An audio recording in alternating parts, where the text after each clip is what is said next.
Wolberg's the only guy that's out for you right now, injury-wise? Yes.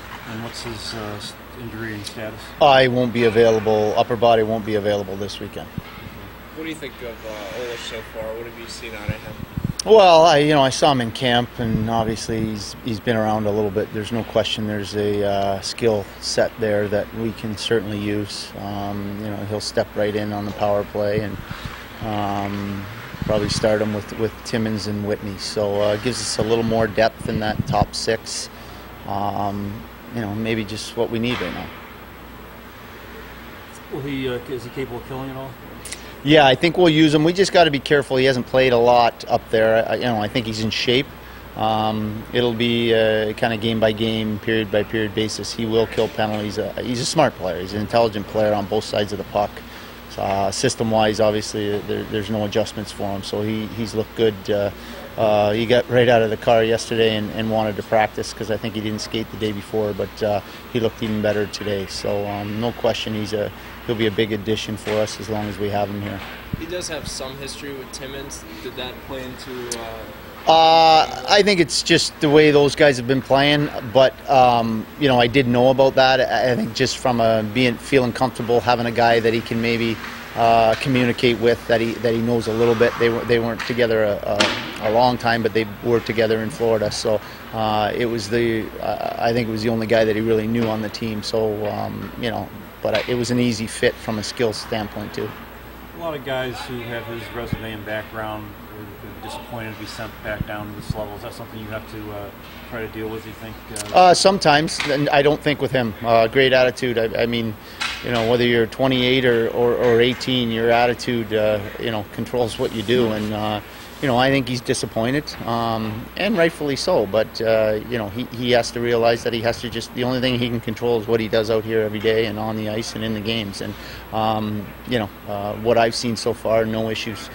Good kid. He's got a family. It's tough, but they're hockey players, and I think once he gets into a game and gets into a regular routine here, he'll be fine. Kincaid being back, are you concerned at all? Because he hasn't played a game in a couple of weeks. Is that factor in any decision? No, not necessarily. I think we've been able to work with him throughout the week here, and he gets some definitely gets some good attention from Terreri up in New Jersey. So some extra time to maybe work on some things he needs to work on, but there won't be a concern as far as putting him in the net. Wilkes-Barre has been one of the hotter teams to start off. Just talk about game plan going in there.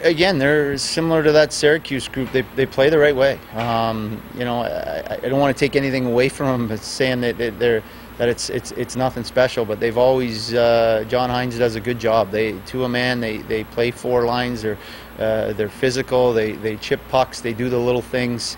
And it's similar to what we want to accomplish here on a regular basis. It's just about doing it consistently. Obviously, they got some guys. There's no question in Ebbett and some of those guys that are veteran guys that can make plays and are skilled. But they play hard. They push the pace, and your habits, your details, your structure from a system standpoint has to be good. It's a tough building to play in. So it's a good test for us. We had a good couple days here and talked about and addressed some issues that we have right now, but I think we got to get back to playing that north-south five-man hockey and just being hard in those hard areas. It seems like your defense have been pretty good most of this year, but now something you have a couple new guys to work in there. Are you concerned at all about? Well, I think, if you look at the two guys we lost, it's a dimension that is tough to replace. From a power play standpoint, you're really taking away your one and two guys. Now, with that being said, Scarlett and Helgeson have played well in the absence of Jelena and now Merrill. Roman's been with us before. He's been down in the East Coast League, and sometimes when you go down there, he feels he has confidence. He looks good.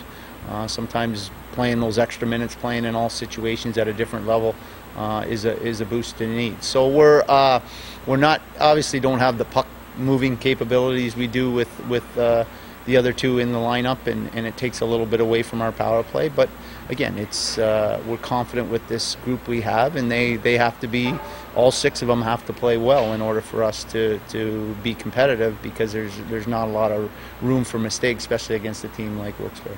You continue